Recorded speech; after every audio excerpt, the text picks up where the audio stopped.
ہم سب کو عطا کیا ہے، یہ سب کو معلوم ہے کہ اپنا یہاں کچھ بھی نہیں ہے،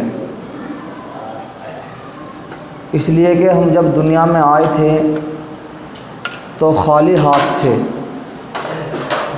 بدن پر کوئی کپڑا بھی نہیں تھا، اپنے ساتھ کوئی ساز و سامان، کوئی درہم دنانیر، کوئی پیسہ، کوئی پراپرٹی، سب خالی ہاتھ آئے تھے۔ اور دنیا سے جب ہم رخصت ہوتے ہیں، دنیا سے جب کوئی جانے والا جاتا ہے تو اس کے ساتھ کوئی پیسہ، دولت، پراپرٹی، کوئی درہم دنانیر کچھ نہیں ہوتا، اس کے بدن کے کپڑے بھی اتار لیے جاتے ہیں اور چادروں میں لپیٹ کر دفن کر دیا جاتا ہے۔ باقی اس کے اعمال اچھے ہوں یا برے، انہی کا اس کو حساب و کتاب دینا ہے۔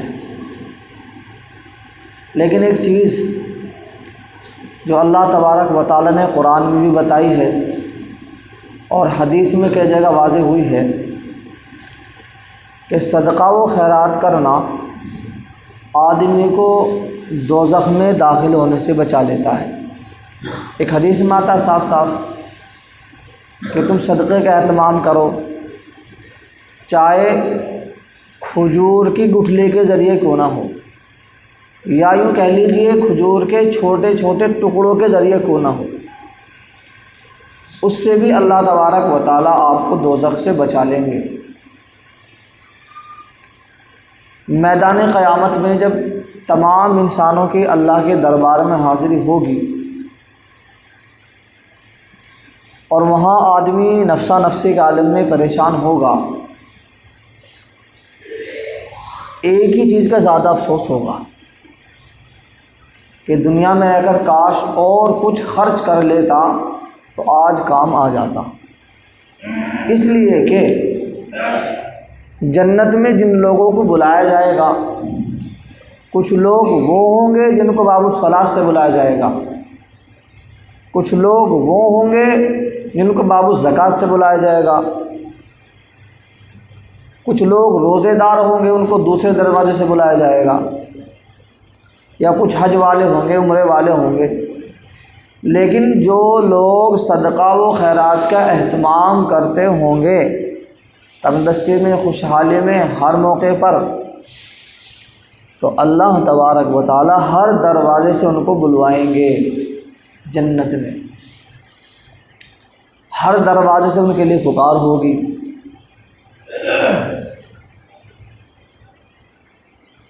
صدقہ و خیرات دنیا میں بھی اللہ تبارک و تعالیٰ بڑی آفتیں، مصیبتیں ٹلا دیتے ہیں، کاروبار میں ترقی عطا فرماتے ہیں، بڑی بڑی بلائیں ٹل جاتی ہیں۔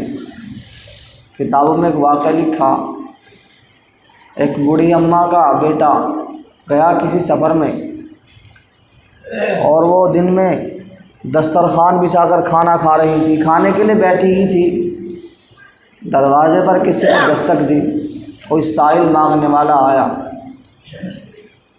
اس نے کھایا نہ صحیح لیکن اس مانگنے والے کو دے دیا، چلو میں تو شام میں جو کچھ میسر ہوگا کھا لوں گی۔ 2-3 روز کے بعد بیٹا جب گھر واپس آیا، بیٹے کے حالات دریافت کیے، سفر کیسا رہا؟ بیٹے نے کہا اماں اللہ کا بڑا کرم، احسان و فضل رہا، میں تو بالکل موت کے منہ سے واپس آیا ہوں، میں آج آپ کے سامنے نہ ہوتا معلوم نہیں آپ کی دعائیں کون سی نیکی کام آ گئی۔ کہ بیٹا کیا ہوا؟ کہ میں جنگل میں فلاں راستے سے ایک بیابان راستے کی طرف جا رہا تھا، ایک شیر آیا، اس نے مجھ پر حملہ کیا، اللہ کی جانب سے ایک سفید پوش آدمی، سفید کپڑے، ایک نیزہ اس کے ہاتھ میں، اس کو مارا اور شیر کو ختم کر دیا۔ اور یوں کہہ کر کے وہ گیا، جب میں نے اس کی طرف دیکھا، یہ اس ایک لقمے کے بدلے میں ہے، بس میں تو کچھ سمجھا نہیں ہوں کون سا لقمہ۔ والدہ نے پوچھا کون سے دن کی بات تھی، کون سا وقت تھا؟ کہ فلاں دن اور فلاں وقت کی بات تھی۔ یہ وہی لقمہ تھا جو اس کی ماں نے صدقے کے طور پر مانگنے والے سائل کو دیا تھا۔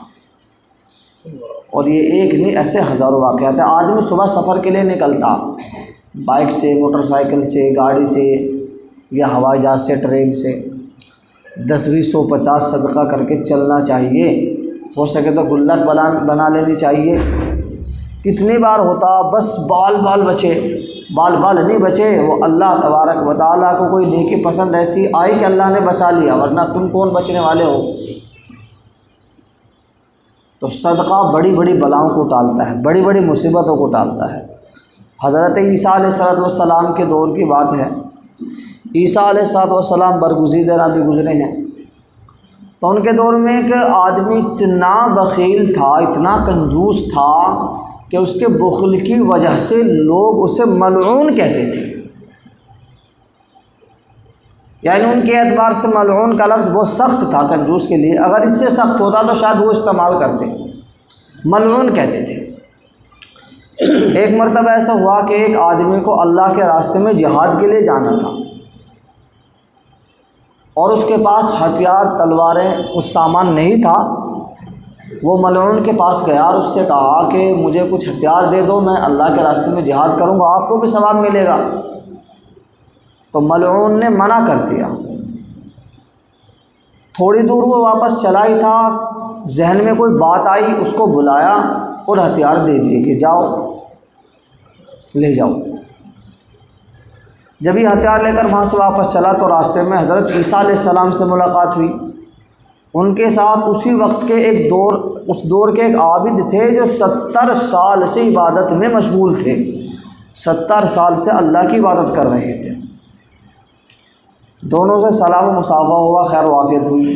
کہاں سے آ رہے ہو؟ کہ ملعون کے پاس سے آ رہا ہوں۔ یہ کیا ہے؟ کہ یہ فلاں ہتھیار ہے، کہ جہاد میں جا رہا ہوں۔ کہ ملعون نے دیا، بڑی اچھی بات ہے۔ عیسیٰ علیہ السلام نبی تھے، دعائیں دی، ملعون کو دعائیں دی، اس کو بھی دعائیں دی۔ آگے چلے تو وہ ملعون باہر ہی بیٹھا تھا اپنے دروازے پر۔ جب دور سے دیکھا کہ عیسیٰ علیہ السلام ہیں اور ان کے ساتھ ایک عابد بندہ ہے جو 70 سال سے عبادت میں مشغول ہے، چلو اٹھوں اور چل کر کچھ مصافحہ کر لوں، سلام کر لوں، دعائیں لے لوں۔ اٹھ کر جب وہ چلنے کا ارادہ کیا تو حضرت عیسیٰ علیہ السلام کے ساتھ جو عابد تھا 70 سال سے عبادت کرنے والا، اس نے ملنے سے انکار کیا کہ میں تو اس سے بچنا چاہتا ہوں، میں تو اس سے نہیں ملوں گا، کہیں یہ مجھے اپنے آگ میں نہ لے لے۔ اللہ تبارک و تعالیٰ کی جانب سے عیسیٰ علیہ السلام پر وحی آئی کہ آپ ان سے بتاؤ کہ انہوں نے جو بھی صدقہ کیا ہے اس کی برکت سے ہم نے ان کے ساتھ تمہارا ٹھکانہ جنت میں بنا دیا ہے، ان کا مقام جنت میں بنا دیا ہے، کہ میں تو ایسے آدمی کے ساتھ جنت میں جانا بھی نہیں چاہتا، میں تو ایسے آدمی سے دور بھاگنا چاہتا ہوں۔ اللہ کی جانب سے فوراً دوسری وحی آئی عیسیٰ علیہ السلام پر کہ ان عابد صاحب سے بتا دو کہ اللہ تبارک و تعالیٰ نے جو مقام تمہیں جنت میں بنایا تھا وہ اللہ نے ان کے لیے طے کر دیا، اور ان کے بخل اور کنجوسی کی وجہ سے جو مقام دوزخ میں طے ہو چکا تھا وہ اس کے لیے طے کر دیا کہ بتا دو اس سے۔ عیسیٰ علیہ السلام نے بتا دیا، تو یہی ہوا، اللہ کی جانب سے وہی مقام طے ہوا۔ خیر، کہنے کا مقصد یہ ہے کہ آپ ذرہ برابر بھی کوئی صدقہ و خیرات کریں گے تو اللہ تبارک و تعالیٰ کے یہاں اس کا اجر پائیں گے، اور دنیا میں بھی اللہ تبارک و تعالیٰ ضرور عطا فرماتے ہیں۔ اور صدقہ و خیرات کا مفہوم بہت وسیع ہے۔ آپ اپنی ذات پر خرچ کریں، بیوی بچوں پر خرچ کریں، اپنی اولاد پر خرچ کریں، رشتہ داروں پر خرچ کریں، مساجد مدارس میں خرچ کریں، یہ سب اسی میں داخل ہوتے ہیں۔ لیکن پھر بھی لوگ اپنے بخل میں اتنا زیادہ گر جاتے ہیں کہ خود کو بھی محروم رکھتے ہیں، اولاد کو بھی محروم رکھتے ہیں، اور دنیا سے ایسے ہی چلے جاتے ہیں۔ حدیث میں آتا ہے السخی قریب من اللہ قریب من الناس قریب من الجنہ بعید من النار والبخیل بعید من الناس بعید من الجنہ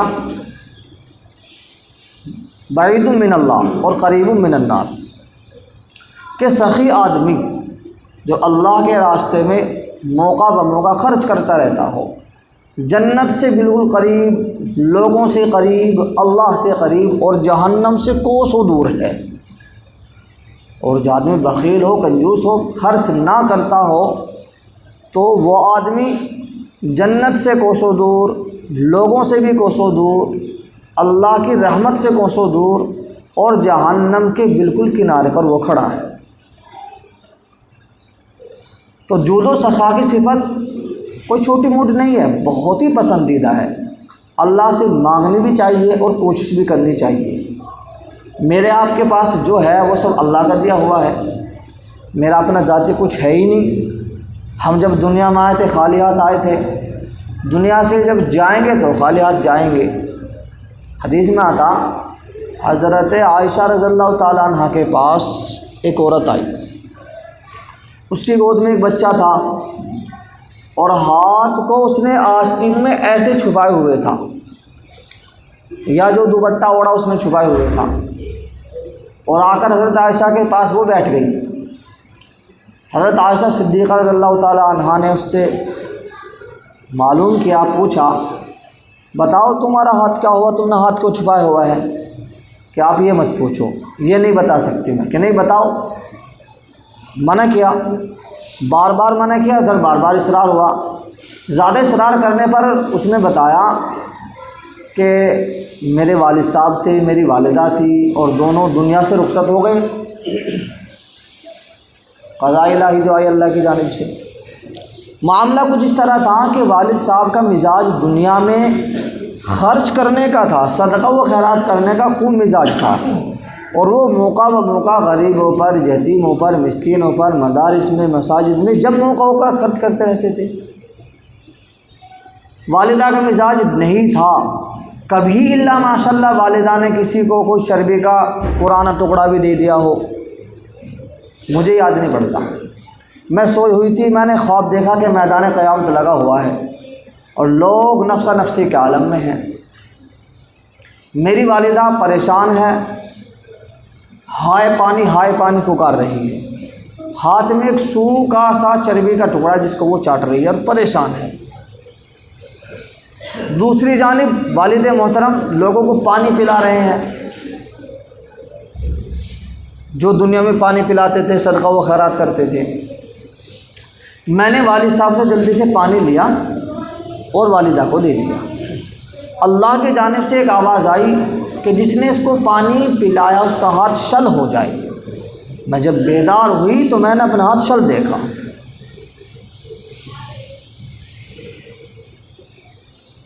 تو صدقہ و خیرات اتنی بلاؤں کو، مصیبتوں کو ٹال دیتا ہے جس کا ہمیں اندازہ بھی نہیں ہو پاتا۔ اللہ خوش ہوتے ہیں صدقہ و خیرات سے، بلائیں مصیبتیں دور ہو جاتی ہیں، بیماریاں دور ہو جاتی ہیں، آفتیں ٹل جاتی ہیں، اور اللہ کی رحمت متوجہ ہوتی ہے۔ گھر میں، کاروبار میں اللہ تعالیٰ ترقی عطا فرماتے ہیں۔ اس لیے آپ لوگ خوب صدقے کا اہتمام کرو، جب بھی موقع ہو زیادہ سے زیادہ اہتمام کرو۔ یہ تو ایک مزاج ہے آدمی کا، اور مزاج نہ بنے تو بنانا پڑتا ہے۔ ایک بڑے میاں تھے اور ان کی عمر کافی زیادہ ہو رہی تھی، تو بڑھاپا بھی کافی زیادہ آ گیا تھا۔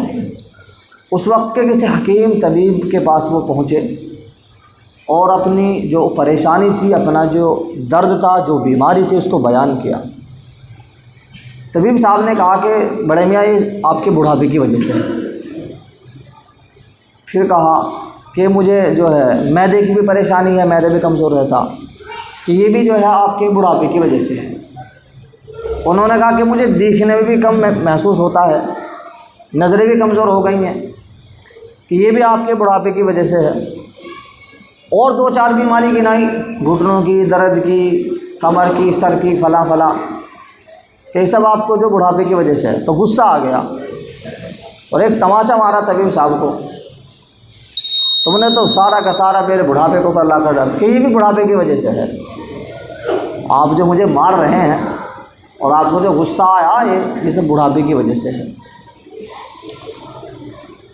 تو یہاں مجھے سمجھانی دوسری بات ہے کہ طبیب صاحب نے ان بڑے میاں کو ایک ہی بات سمجھائی کہ اب آپ کی عمر اس طرف جا چکی ہے، دوائی آرام کر دے غنیمت، ورنہ کوئی چانس تو ہے نہیں، لیکن اس سب کی جو پریشانی وہ بڑھاپا ہے۔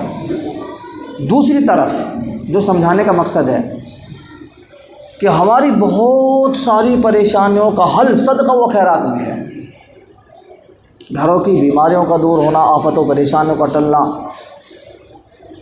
نبی کریم صلی اللہ علیہ وسلم جب معراج سے آئے تھے، معراج کا سفر کیا تھا، تو آپ کا بیان، خطاب، تقریر، واعظ و نصیحت جس طرح مردوں میں ہوتا تھا عورتوں میں بھی ہوا۔ تو آپ نے کہا اے عورتوں کی جماعت، تم صدقے کا اہتمام کیا کرو، صدقہ و خیرات کیا کرو، اس لیے کہ میں نے جہنم میں مردوں کا بالمقابل عورتوں کو زیادہ دیکھا، اور تم صدقہ کرو گی تو اللہ تبارک و تعالیٰ اس کی برکت سے تمہیں دوزخ سے بچا لیں گے۔ تو بات صاف واضح ہوئی کہ جب صدقہ و خیرات کا اہتمام ہوگا، اس کی برکت سے اللہ تبارک و تعالیٰ ہم سب کو دوزخ سے بچا لیں گے۔ اور حدیث میں صاف ہے کہ اپنا آپ کو دوزخ کے آگ سے بچاؤ، چاہے کھجور کی گٹھلی کے ذریعے کیوں نہ ہو، یعنی تھوڑا ہو یا زیادہ، جیسا بھی موقع ہو صدقے کا اہتمام کرنا چاہیے۔ اللہ تبارک و تعالیٰ ہمیں سمجھ عطا فرمائے اور اپنے راستے میں غریبوں پر، یتیموں پر صدقہ و خیرات کے اہتمام کی توفیق عطا فرمائے۔